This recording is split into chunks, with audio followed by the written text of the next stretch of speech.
ఇడ్లీలోకైనా దోశల్లోకైనా పునుగులు బోండాలు ఇలాంటి వాటిల్లోకి కారపొడి చాలా టేస్టీగా ఉంటుందండి. అది ఎంతో సింపుల్గా చేసుకోవచ్చు.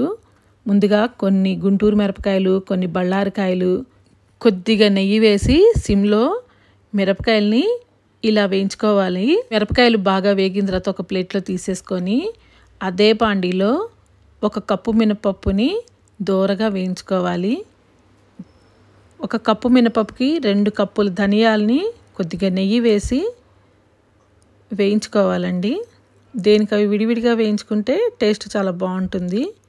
దీంట్లో 1 గుప్పెడు ఫ్రెష్ కరివేపాకు, 1 గుప్పెడు చింతపండు, రుచికి సరిపడా ఉప్పు, కొద్దిగా జీలకర్ర వేసి బాగా వేయించేసుకొని వీటిని కూడా ఒక ప్లేట్లో తీసేసుకొని చల్లార పెట్టుకోవాలి. ఇది బాలింతలకి పచ్చానికి వాటికి చాలా బాగుంటుందండి. దీంట్లో మనం శనగపప్పు వాడలేదు కదా.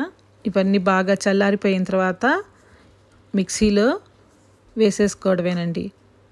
చిన్నులపాయ కావాలంటే యాడ్ చేసుకోవచ్చు. ఇవన్నీ నేతిలో వేయించుకుంటేనే మీకు టేస్ట్ చాలా బాగా వస్తుంది. కొరు వాసన రాకుండా చాలా బాగుంటుంది.